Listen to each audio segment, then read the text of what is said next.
Donc, parmi les intervenants prévus, je vous les donner dans l'ordre, parce que là, elles sont sur les ordres, elles sont dans les ordres sur la fiche. Donc, il y a Roland Veil, qui est avocat, qui est membre de l'association Droit Solidarité, et qui est aussi vice-président de l'association internationale des juristes démocrates.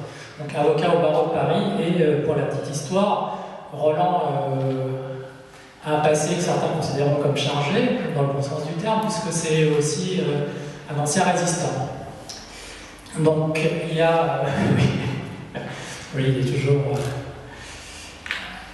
il est très humble, Roland, là-dessus. Donc, il y a Jacques Nikonov, qui est économiste, qui est l'ancien président d'ATTAC, donc association altermondialiste très connue. Et aujourd'hui, il est président du mouvement politique d'éducation populaire, le MPEP. Non, c'est pas dans l'ordre d'ailleurs. Jacques, normalement, viendrait. Non, si, finalement, ce serait dans cet ordre. Désolé. Donc, il y a Claude Beaulieu, qui est président du comité BALMI, qui est un comité de réflexion, entre autres, sur des questions internationales et de géostratégie au niveau européen et aussi au niveau mondial. Donc, et il y a Farid Fernandez, qui est représentant de l'ambassade du Venezuela en France. Donc, ces intervenants font pour certains un gros effort pour venir aujourd'hui à Amiens, puisque Roland, par exemple, nous vient, il n'est pas de Genève, mais hier il était encore à Genève pour intervenir sur le même thème.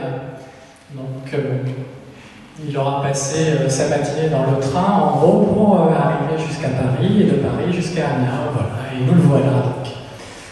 Roland.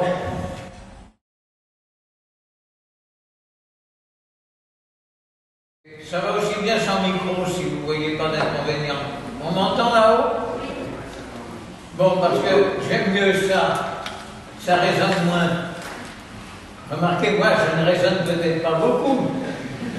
Ceci étant dit, je vais déjà être un peu désagréable. On parle de droit des peuples à l'autodétermination, moi j'aime pas. Parce que quand on parle d'autodétermination, ça peut vouloir dire simplement qu'ils ont le droit de choisir le régime qu'ils veulent, mais après ça ils se taisent. Et je préfère de beaucoup la notion de droit à la libre disposition. C'est-à-dire qu'ils disposent d'eux-mêmes et ils sont les maîtres de leurs affaires.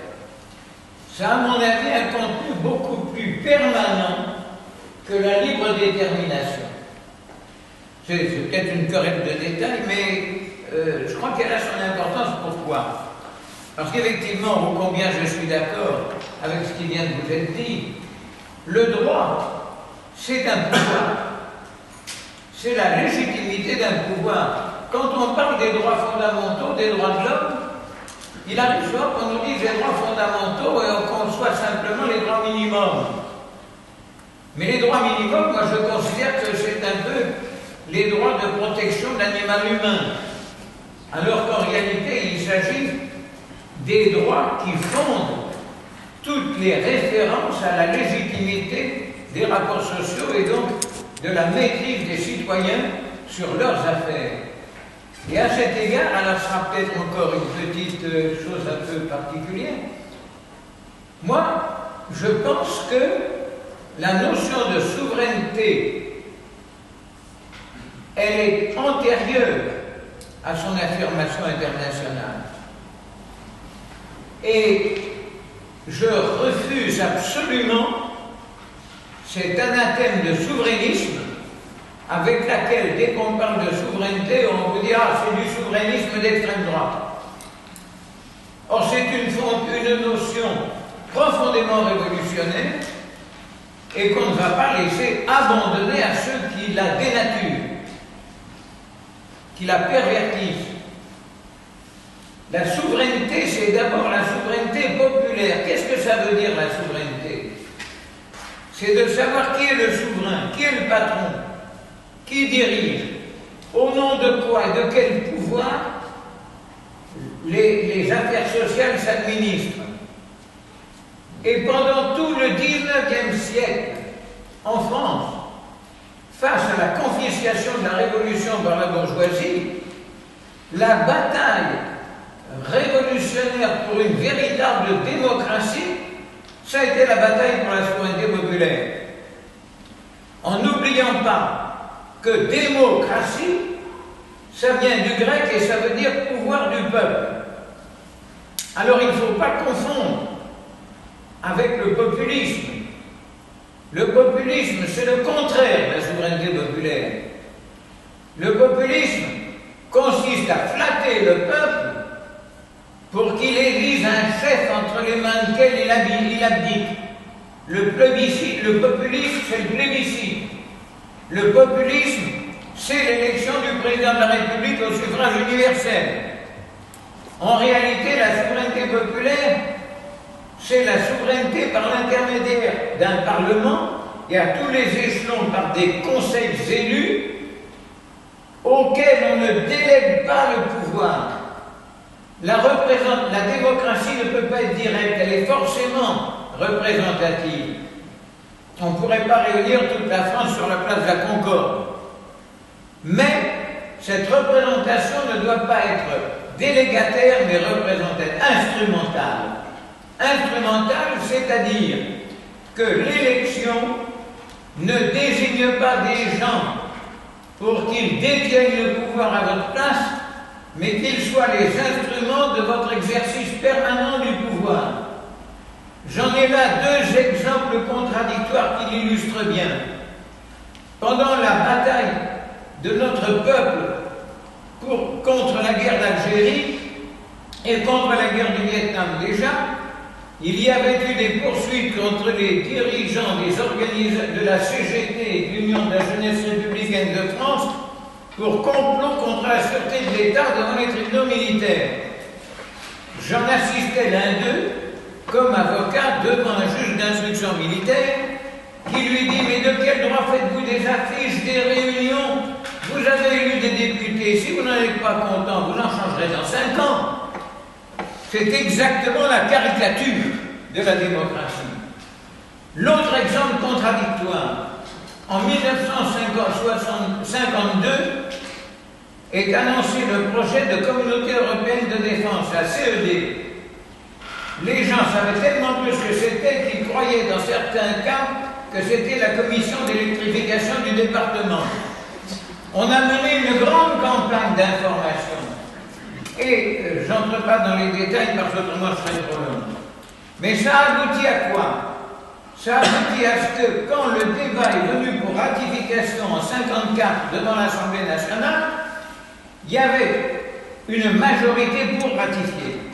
Mais on voit dans les journaux de l'époque une photographie d'une queue d'1 kilomètre de gens qui demandent parler à leurs députés, par groupe de 2, venus pas seulement d'usines, mais d'ateliers d'usines, de villages, par paquet, avec des paquets de pétitions, demandaient à parler à leurs députés. Et en 3 jours de débat, la majorité a basculé et la communauté européenne de défense a été rejetée. Ça, c'est l'exercice de la souveraineté populaire et il n'y a pas eu besoin de changer de député. Quand il y a eu la guerre d'Irak, Chirac avait dit en 82, on fera ce que dira l'ONU. On lui a dit, mais de qui vous moquez-vous? Vous avez le droit de veto, nous avons le droit de veto, vous nous représentez. Mais si vous n'exercez pas le veto en cas de majorité, c'est vous seul qui serez responsable de la guerre en Irak. Il y a eu des manifestations, on a obtenu que les manifestations disent veto, veto, et au bout de 2 mois, Chirac a changé de langage, a dit s'il le font en utilisant le veto. Ça, c'est la souveraineté populaire, mais et sans qu'il y ait eu à changer. Ce qui veut dire le CEP, quand on a gagné du CPE, on l'a gagné comme ça, c'est-à-dire qu'on ne réduit pas non plus la démocratie aux élections. Ça, c'est la souveraineté populaire. Et l'événement extraordinaire, c'est que en 1945, avec la Charte des Nations Unies, devant le rôle qu'avaient eu les peuples pour battre le nazisme, la Charte des Nations Unies porte la souveraineté populaire au niveau mondial. Avec ce préambule extraordinaire, nous, peuple des Nations Unies, alors je passe ensuite résolu, etc., avons décidé d'unir nos efforts en conséquence de gouvernement signé la présente charte. Leurs conditions, leurs moyens, Ça veut dire leur que possibilité, leur passé, à l'ONU, ils ont intérêt à l'ONU, ensemble. c'est le lieu où les peuples unissent leurs efforts et où leurs gouvernements ne doivent être que leurs Mais dans le représentants. respect mutuel de leurs différences.